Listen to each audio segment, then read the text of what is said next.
Galera, cada dia mais que eu me aprofundo em estudar, em entender um pouco mais desse jogo, eu começo a reparar como os pro players jogam num nível totalmente diferente. É com foco total, com dedicação mesmo. É claro, tem mais tempo disponível, alguns, mas o fato é que quanto mais eu me aprofundo para ir melhor nesse like, onde eu quero ter um bom resultado, eu vejo o quanto essa galera que tá sempre no topo tem um pensamento totalmente diferenciado, totalmente focado naquilo que precisa ser feito, diferente das vezes que eu joguei vou tentar uma boa pontuação, vou tentar uma boa colocação, mas pegando um deck aqui que eu acho que vai bem, que vai performar bem, mas sem foco nenhum, sem estudo nenhum. E isso tá fazendo toda a diferença. Fala galera, Joe aqui para mais um vídeo. Você já pressionou quando deveria ter defendido? Pensou, pô, tô com o Pokémon montado aqui, vou levar um prêmio. Só que no counter, o oponente consegue montar 2, já se defendendo contra você e ainda por cima, levando a troca de prêmio e a vantagem pro lado dele. Ou você já defendeu quando deveria ter atacado, achando, não, deixa eu preparar melhor aqui meu jogo, meu banco, e assim eu consigo ter uma resposta para mais um turno. Só que pela leitura do jogo, as condições estavam favoráveis para você. Quando você defendeu, deu oportunidade para o seu oponente montar todo o jogo dele e ainda assim fazer um jogo muito acirrado até o fim, correndo o risco de perder. Eu já fiz isso diversas vezes, mas sem ter noção nenhuma do momento certo de fazer uma leitura de board ali, fazer uma leitura de jogo, jogando por jogar. O velho e bom for fun. Que para quem quer conquistar alguma coisa e quer conseguir uma premiação, uma boa pontuação, é um pensamento totalmente errado, é um pensamento totalmente inocente, até demais. Porque se você quer conquistar algo, aí eu já trago isso para a vida inteira, tanto no trabalho, relacionamento, você precisa ter foco, ter dedicação. E ter essa visão de ambiente para tudo faz uma diferença enorme nas decisões que a gente acaba tomando. Bom, mas voltando para o assunto de card game. O problema não era a falta de carta, o problema não era a falta de ter uma mão boa, o problema era a falta de leitura. E isso faz toda a diferença. E é o que eu estou focando mais para entender como que os pro players jogam e como eu posso melhorar, sair do nível raso e me aprofundar ainda mais nisso para realmente conseguir um day 2 aí nesse Latam. Chegamos na 4ª semana. Faltam só 2 semanas pro like. Nervosismo a mil, porque ainda tô testando o deck, né? Quem sabe um dia eu chego no mesmo nível que os caras que jogam em alta performance de um dia antes. Vou com esse deck aqui, e performa muito bem. Mas a gente não chegou lá ainda, então tô tendo que me preparar dentro do tempo disponível. E isso tá, abrindo a minha mente para um monte de alternativas que não tinha nem noção, não tinha visão de jogo para isso. E quando você começa a estudar um pouco mais, treinar mais focado dessa maneira, das coisas, dos materiais que eu fui achando de pro players, de textos, de postagens, de discussões no X, você começa a ver como eles têm a visão para condições de vitória, ou melhor dizendo, condições de mudança. Mas, Joe, o que seria condições de mudança? É quando você durante o jogo, começa a perceber variações ali numa estratégia que você está seguindo, no mapa mental que você tem na sua cabeça, que grita internamente na sua mente falando, muda o plano agora, não vai funcionar o que você está pensando que vai funcionar. Porque todo jogo, toda a partida de Pokémon TCG, ele tem três fases que você pode acompanhar. Começa a reparar isso agora nos jogos, até mesmo no online, na ladder, que é totalmente for fun. Começa a reparar. Ele tem 3 momentos. O primeiro é o setup, que você monta o seu banco, você monta a sua área ali, que é fazer o quê? Como a gente já falou em outros vídeos, é preparar o motor do seu deck. O intuito de fazer ele funcionar. Como é que você vence? Você já estudou sobre isso, né? Isso daí vai acontecer mais ou menos lá pelo turno 1 até o turno 3, depende muito da sua estratégia, depende muito do tipo do deck que você está jogando. Aí, a segunda fase é o quê? É o mid-game ali, vai mais ou menos, pelo que eu vi em alguns textos, lá pelo 4º a 7º turno da partida, que é o quê? A troca de nocaute, pegar prêmio, tirar a carta do oponente, reduzir o controle, e tá aí, é o controle de ritmo do jogo. Então você começa a prestar atenção nas estratégias que você tem pro seu deck de controlar. Enquanto a gente tá aqui, ó, na troca favorável de prêmio, tá dando para controlar, eu tenho que começar a me preparar pro late game, que aí é a terceira parte da partida, que aí vai rolar lá do 8º turno pra frente, mais ou menos, que você tem que pensar, né, o late game, indie game, muitos citam, que é a corrida pelos últimos prêmios, é a corrida para doncar o oponente, é a corrida ali para milar todo o deck dele, para que no turno que voltar ele não tenha mais cartas, dependendo, né, sempre citando aqui os tipos de deck que a gente tem. Então, o objetivo final é a vitória, é ganhar, né, no jogo. E em cada momento dessas 3 fases, você tem uma estratégia, mas é preciso reconhecer que o jogo ele é volátil. ele sempre está mudando. Então você precisa saber fazer a leitura correta de quando mudar a sua estratégia também. Você precisa ter em mente e reconhecer, pô, o jogo mudou. O que eu estava pensando em fazer aqui segurando essa carta não vai funcionar. Se eu tomar uma Iona, eu vou perder isso daqui. Principalmente lá pro mid, pro endgame, que você tá com poucos prêmios, se você controlou bem o jogo e a diferença é grande, pode ter certeza que isso vai acabar acontecendo e acontece na pior hora. E aí nessas pesquisas, né, nesses treinos que eu tô fazendo agora mais focado, eu começo a perceber uma coisa muito louca. Olha a quantidade de sinais que a gente tem no jogo e muitas vezes não repara. Então eu vou tentar linkar aqui alguns sinais que acontecem durante o jogo que a gente tem que ficar atento e muitas vezes não percebemos. Por exemplo, a parte de board state, que eu achei em conceitos aqui em algumas pesquisas, que é o estado do campo. Quantos pokémons cada um tem em campo? O banco tá cheio? Tá vazio? Eu tenho energia já preparada? Um segundo seria a parte de prêmios. Eu tô à frente ou tô atrás em prêmios? Como é que tá essa disputa, essa trocação? A diferença é grande, é pequena? O próximo nocaute que eu tomar, ou que eu fizer, eu ganho o jogo ou eu perco o jogo? Tem uma outra parte agora também, que seria a parte de recursos na mão. Você tem resposta para o que ele vai fazer, o que o seu oponente está preparado para fazer? Se você viu que ele está com uma Iona na mão, exemplo, né? Ou um boss, ele já preparou, você consegue movimentar a mão dele, não consegue? Ele tem resposta para o que você vai fazer? Porque da mesma forma que você estuda, você imagina que nunca desvalorize o seu oponente. Então ele pode estar bem mais preparado que você ou menos. Isso vai se mostrar de acordo com a partida. Então ele pode estar preparado para aquilo que você vai fazer. E uma outra parte seria a quantidade de recursos que cada um tem na mão. Porque à medida que você vê, por exemplo, um Gholdengo, você viu que o cara puxou energia, ele está segurando a energia na mão. Então, será que uma técnica disruptiva não vai te ajudar a tirar aquelas cartas da mão dele, travar a utilização de itens? Então você começa a perceber todos esses detalhes. E qual que seria uma outra parte também de sinal de mudança? Cartas no deck. Porque dependendo como você tá vendo o jogo ali, se tá lá pro mid-game e pro endgame, você pode contar as cartas do seu oponente por cima assim, pode abrir o baralho dele, você vê em diversos vídeos de regionais e internacionais, eles fazendo isso, é claro, né, não tirando de ordem, mas você começa a contar, você conta as suas, pra saber quantas cartas cada um tem. Será que se eu queimar muito recurso aqui, eu vou tomar decaute? Será que eu consigo dar decaute no meu oponente? É o famoso quem tem mais fôlego pra ir até o fim nesse jogo. Quando esses sinais mudam, o seu plano tem que mudar junto, porque você corre o risco de perder o jogo, se você não acompanha, se você não presta atenção. Se a gente procurar na internet, procurar no YouTube, procurar no X, vai ver diversas discussões onde a pessoa perdeu um jogo, o que a gente chama da famosa misplay, que é a falta de atenção. O erro de jogo é a falta de atenção naquilo que você está fazendo, naquilo que seu oponente está fazendo. É sempre bom ficar focado. Mas, um ponto aqui que eu acho interessante até citar, se você está indo só para se divertir, indo para conhecer, legal, vai despretensioso, vai ali para se divertir, conhecer mesmo o jogo, é muito legal, eu super indico, né, não é à toa, mas se você tá indo porque quer conquistar algo, quer ir além, foque, treine, estude, como eu disse em outros vídeos, isso pode ser transferido para outras áreas da sua vida, vice-versa, aquilo que você vive pode ser transferido para o jogo, então sempre é necessário ter foco e dedicação para as coisas que você está fazendo, e para quem quer performar bem, para quem quer conseguir altas colocações, tem que ter a famosa, bem papo coach agora, mas a famosa milha extra, que você tem que se dispor, dentro do tempo que você tem reduzido, que é o meu caso, como eu já falei pra vocês, dentro daquela 1 hora, é fazer o mais otimizado possível. Tudo isso aqui, eu tenho uma colinha aqui do lado, mas tudo isso daqui que eu acabo anotando, vou estudando, fazer a melhor sequenciamento, deixa eu ver, fazer uma leitura melhor, isso faz a diferença, porque lá na frente, depois, tá aqui. Então, se você não pratica, se você não foca, não sabe aonde tá errando, você vai continuar errando. E quem faz a leitura do jogo, ganha em cima do seu erro. Aí é ruim, né? Aí pega mal. Então por isso que eu fui atrás para entender como que os pro players fazem para entender quando defender e quando atacar. Aí eu busquei alguns conceitos aqui para entender melhor. Quando defender? Defender é segurar recurso, é ver a leitura de jogo, ver se eu vou ser nocauteado, se eu tô atrás no banco e meu jogo ele tá atrasado em alguns turnos, o oponente tá mais avançado na estratégia dele. Então é tentar segurar esse jogo, é tentar deixar o jogo do oponente até mesmo muitas vezes lento para que eu volte pro ritmo. Aí nisso, quais são alguns sinais de quando você deve defender? Sinal 1, como eu acabei de falar, você tá atrás no setup. Vamos lá, exemplo de Slowking. Tenho só um Slowking e um Natu no banco. O oponente tá jogando de Dragapult. Vamos à imaginação agora.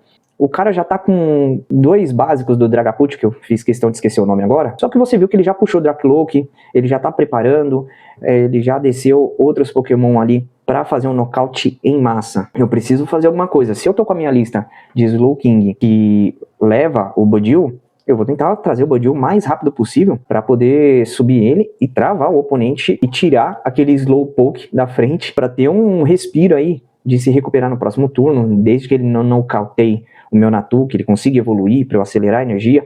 Vocês veem que parece complexo, porque eu já conheço melhor o meu deck, eu sei o que eu preciso fazer. E essa leitura me ajuda a entender, pô, eu não posso perder isso agora, eu vou ficar 2 turnos atrás, então eu tenho que melhorar o meu setup aqui, eu tenho que trazer o máximo de Pokémon necessário agora para esse jogo, senão ele vai ficar muito à frente. Um segundo sinal maior desse jogo é que o oponente ele pode fazer um nocaute muito maior. Por exemplo, eu posso dar KO no meu oponente, né, dar um nocaute nele ali e levar 2 prêmios, só que ele volta podendo levar 4 prêmios, porque ele nocauteia o primeiro que tá na frente, só que ele já plantou danos ali em um que tá atrás. O Dragapult ele tem muito essa vantagem, né, junto com o Dusknoir ali, de montar pecinha por pecinha e levar o board inteiro. Então, muitas vezes, nesse caso, da defesa, tentar stunar ele, tentar paralisar, tentar puxar um outro Pokémon que seja pesado e não deixar ele recuar, tentar controlar o ritmo para que ele não faça esse nocaute, ou tentar recuperar um Pokémon que vai dar 2 prêmios para ele. Por exemplo, se eu tô com um Fezan no banco, que eu sei que ele já focou, colocou 10 de dano ali, então no próximo nocaute ele puxa para frente, porque ele tá com boss na mão, e ele vai levar o meu Fezan e mais um pequeno. O que eu posso fazer? Um Turo, se for uma tech, para quem viu o vídeo de techs vai entender. Se for uma tech da minha mão para tirar o Fezan dali, tentar achar essa carta para minimizar o máximo de estrago possível que o meu oponente pode fazer no meu deck. Um terceiro sinal, eu tô perto do decaute, tô queimando o recurso ali, só que eu não prestei atenção que tô com 5 cartas, meu oponente tá com umas 15 ali ainda. Será que se eu continuar queimando o recurso, ele não vai ver esse sinal, que é uma das 3 condições de vitória de uma partida, e ele pode ali me forçar também a dar esse decaute? Será que vale a pena queimar tanto recurso, fazer essa leitura?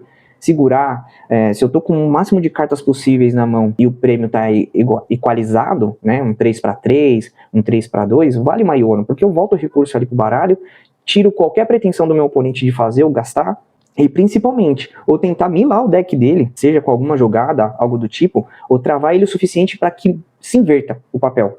Onde eu tava com menos recurso, ele começa a gastar mais e ele começa a queimar mais o deck dele, para que a oportunidade surja para mim de dar decaute nele. Então, como a gente precisa ter essas visões de jogo? Parece muita coisa, galera, mas quando você tá jogando, você consegue perceber essas coisas de maneira natural, só que não com tanto foco, e você não consegue, de maneira distraída, você não consegue pensar nessas estratégias. Então, por isso que é importante o foco e a atenção em tudo que você tá fazendo durante a partida. Um quarto sinal é que você sabe que ele tem a resposta na mão.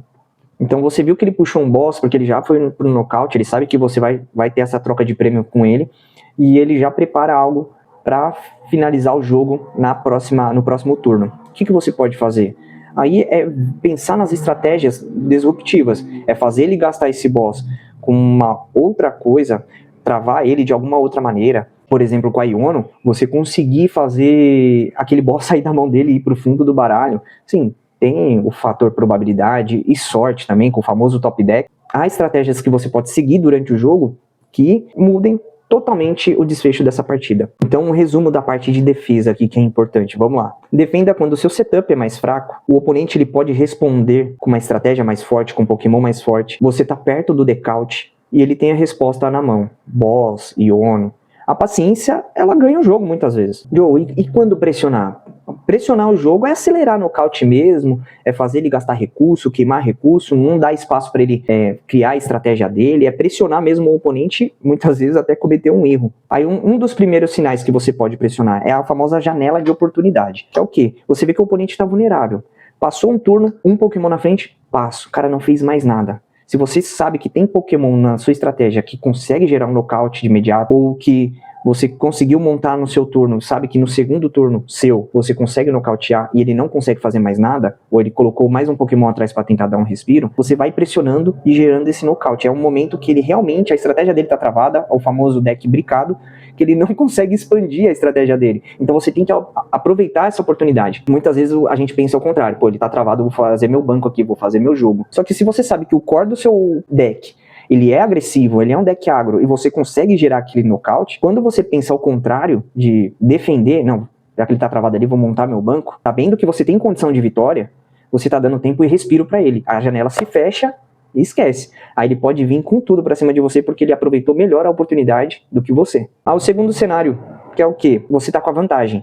Você tá com 2 prêmios, ele tá com 4 prêmios, continua pressionando, busca o máximo possível, sempre fazendo a leitura, né, do jogo, busca o máximo possível continuar pressionando para levar um prêmio que seja ir para 4-1 ou tentar gerar esse nocaute para fechar esse jogo, porque se você defende, você dá respiro para ele também.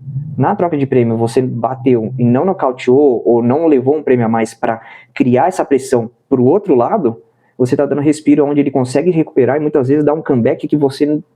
Pô, que momento que ele conseguiu fazer isso? Foi no momento que você deixou ele respirar. Então, o conceito dessa parte é, pressione. Se você tem as condições, tem as cartas, mesmo que ele movimente sua mão, veja a alternativa para você continuar fazendo pressão, mesmo que seja para levar um Pokémon, onde poderia ter levado 2, mas reduzindo a diferença, a vantagem de 1 para 4, aí ele que tem que praticar a estratégia de como que eu vou recuperar esse jogo. Aí é quem vence, quem mantém o controle emocional, que é o que a gente vai falar na próxima semana. Terceiro sinal, ele tá perto do decaute. Você tá com 20 cartas, você viu ali no monte dele que só tem 6. Continua pressionando, essa parte de atacar ferozmente é bem isso mesmo. Dentro da sua estratégia, continua pressionando para que ele queime recurso, ele busque boss, ele busque Ono, por mais que ele faça a mão dele girar, e você faz ele se embananar muitas vezes, porque ele acha que, pô, vou recuperar minhas cartas para dentro do baralho, porque eu tô com 20 cartas na mão aqui, um exemplo, e se eu der Iono, dá 6, voltam bem umas pra minha mão e o resto vai pra lá. Só que nisso ele pode acabar se atrapalhando na própria estratégia e tirando recurso valioso da mão dele para colocar de volta pro baralho, e é onde você retoma. Então não perder esse ritmo de fazer ele buscar recurso e queimar as cartas dele, te ajuda muito. Porque se você desacelera, se você pensa em defender e fala assim, não, tá uma diferença boa, vou deixar turno a turno ele perder carta, ele pode fazer essa recuperação. Ele pode criar a estratégia dele e fazer um comeback que você não espera. Por que eu falo muito isso, você não espera? Porque realmente você começa a focar na sua estratégia e a gente tem uma visão limitada de que quando tudo tá indo bem, a gente acha que nada vai dar errado. Então se a gente não tem controle emocional e visão de jogo para entender que ele pode fazer isso e se recuperar e eu vou perder recurso enquanto eu não deixar a pressão pro lado dele, você acaba depois culpando a casa, falando, pô, como é que ele fez isso? Como é que ele se recuperou? Eu não vi que eu estava dando o ritmo do jogo, eu estava controlando a partida. Então isso faz muita diferença. O quarto sinal, você tem tudo na mão. Você tá com todos os recursos. Energia, Pokémon de evolução que vai acelerar seu jogo. Por exemplo, no meu caso de Slowking, tô com o Kyurem ali, que faz o spread. Eu sei que eu vou conseguir. Tô com o Maka na mão, então eu sei que esse Kyurem volta. Tô com energia para um próximo turno. Tô com uma Jet Energy para subir o outro Slowking para frente. Então é fazer essa visão de, tenho turnos à frente para isso, vou continuar aqui fazendo o jogo dentro da mão boa que veio. É causar o máximo de dano possível, é tentar, buscar atrasar o jogo do oponente e quem sabe também atrapalhar definitivamente que ele fala, pega o baralho, vamos pro próximo jogo, vamos pra próxima partida, porque não vai dar, porque atrapalhou toda a estratégia dele. E o quinto sinal, esse é o mais complicado para partidas presenciais, que é a questão do tempo. Você já ganhou uma partida, se tá no empate e você não tá no top cut pra frente e o empate não vai te ajudar, a questão é, tenha em mente toda a estratégia que você tem. Acelere o jogo mesmo. Esse é um pouco mais complexo, porque a gente tem o critério de slow play. Eu vou fazer um vídeo falando sobre isso, de partidas que a gente tem na hora de assistir uma stream. Que tem jogador no primeiro prize check, que vai olhar o baralho para descobrir o que tá nos prêmios, leva 5 minutos, 4 minutos. Que pro online isso não acontece, né? Porque logo vem o reloginho lá, te acelerando pro jogo. Mas pro presencial, muitas vezes passa despercebido. E no 1 a 1, onde o empate não vai te ajudar, você jogar rápido facilita para você. O oponente, no caso de slow play, você pode chamar o juiz. Olha, tá indo devagar aqui, e você esclarece para que o juiz possa acompanhar os próximos turnos. Mas o ponto principal da leitura desse contexto todo que eu tô trazendo é saber bem o que você precisa fazer mesmo. É ter consciência do que o seu deck pode fazer naqueles últimos minutos. É acelerar a partida, buscar o nocaute mesmo, é tentar fechar o jogo sem depender do que o seu oponente vai fazer. Porque muitas vezes acontece, pro oponente é mais vantajoso deixar ir pro empate do que ele perder, né? Muitos se contentam com 1 ponto do que tentar ganhar os 3 pontos. Então, para o resumo da parte de quando atacar, quando pressionar, é janela de oportunidade, como eu falei, o oponente está com a estratégia vulnerável, está com o deck brincado, então continuar pressionando e buscar essa vitória. Você está na frente em prêmios, continua pressionando, não deixa o oponente controlar o jogo, você continua controlando a partida. Ele tá perto do decaute, então você buscar fazer ele queimar as cartas dele mesmo, para que você tenha essa oportunidade também de vitória, além de comprar os prêmios, ganhar, quem sabe, através do decaute do oponente. Você tem a mão forte, aproveita. Se tá com todos os recursos na mão para você montar os próximos 2, 3 turnos, busca fazer isso, deixa preparado para não tomar um comeback desprotegido. E o tempo acabando, a melhor dica que eu achei e que eu vi que é real é tentar fechar o jogo rápido, não depender do oponente. E como identificar esses sinais na prática? É esse o momento que me fez perceber que eu jogo de maneira totalmente descomplacente, sem noção de nada, jogando por jogar, a carta que veio, eu penso muitas vezes 1, 2 turnos, mas é só isso, não faço a leitura do jogo, da mesa. E isso me fez ver como que os jogadores pro players têm uma mentalidade muito diferenciada, um pensamento muito estratégico e focado para cada ação que eles tomam. Aí um checklist mental, vou deixar aqui na descrição para que vocês possam acompanhar e praticar também. Me fala aí depois o que vocês acharam, tá bom? Vamos lá, o primeiro é a parte do campo. Quantos pokémons cada um tem? Tem pokémon energizado? Quem tem o board mais forte ali? Quem já tá com o banco bem mais montado? O segundo seria você olhar para os prêmios. Quantos prêmios cada um tem? Diferença é grande? Mais de 3? Ou ainda é pequena? 1 ou 2 prêmios de diferença? Algo que dê para retornar para a partida. Parte da mão, recursos, né? Minha mão é forte, minha mão é fraca, tenho muitos recursos, não tenho? Meu oponente jogou todos os recursos que ele tinha disponível? Ou, melhor dizendo, quem tem mais opção? Aí um quarto seria o deck. Quantas cartas cada um tem? Quem chega primeiro a 0? Um exemplo prático. Fiz a leitura, eu tô com 3 prêmios, 2 pokémons montados e 2 cartas na mão que não me ajudam com o próximo turno. Você pode considerar isso, eu considero isso, como uma mão fraca. Porque se meu oponente ele tem 4 prêmios, 3 pokémons já montados e umas 4 cartas na mão, que eu vi que ele guardou recurso, a mão dele é mais forte. Aí qual que é a leitura que eu faço através disso? Pô, o setup dele tá melhor. Ele já tá mais forte do que eu na parte do setup, ele tem mais pokémon. O prêmio, eu ainda tô na frente. Ele tem 4, eu tenho 3. Só que de recursos, ele tem mais na mão. Aí qual que é a decisão que eu tomo disso? É defender. A leitura que eu fiz ali é tentar defender o quê? Melhorar meu board, melhorar ali a parte do campo, trazer mais Pokémon para isso, tentar equalizar o jogo ali antes de buscar os knockouts para acelerar a vitória.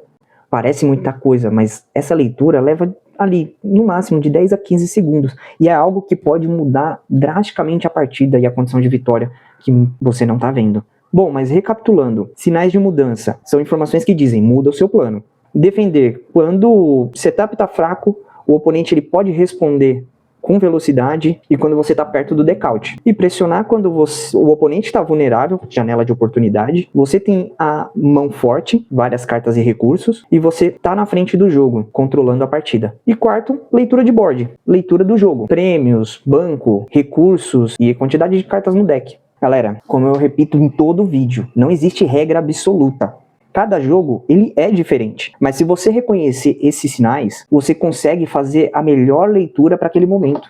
E dessa forma você consegue tomar a decisão certa. Sim, eu sei, eu tô devendo para vocês, já são umas 3 gameplays de sábado. Vida muito corrida, muita coisa acontecendo, como eu falei. Tempo tentando ser otimizado da melhor maneira possível. Mas vou fazer uma coisa melhor. No próximo sábado, vou fazer a gameplay juntando os 4 conceitos. Porque aí eu já tenho mais tempo até pra treinar, né? Pra fazer bonito pra vocês também, né? Não posso deixar aqui entregar o conteúdo de qualquer maneira. E na última semana, um assunto muito bom que eu acho que eu deixei pro melhor momento. Que é a questão de mapas mentais e controle emocional. Como não tiltar quando você tá perdendo ou até mesmo depois de uma derrota. Que acontece muito comigo ultimamente. É isso, turma. Faltam 2 semanas pro like. Eu espero que vocês tenham gostado demais do conteúdo de hoje, que vocês tenham curtido e tenham praticado, que realmente tudo que eu tenho postado aqui tem ajudado a vocês a melhorar cada vez mais. Não é digno de um coach, mas para quem for atrás de um coach, material mais de profissionais, eu espero que isso seja uma porta de entrada e vocês já tenham esse conceito mais assimilado na mente de vocês. Isso facilite até mesmo o trabalho que muitos coaches fazem aí, de treinar a galera que quer pontuar bem para um regional como esse, tá bom? Galera, mais uma vez, fiquem com Deus, que é a base de todo amor e conhecimento. Bom dia, boa tarde, boa noite, bom final de semana e até o próximo vídeo.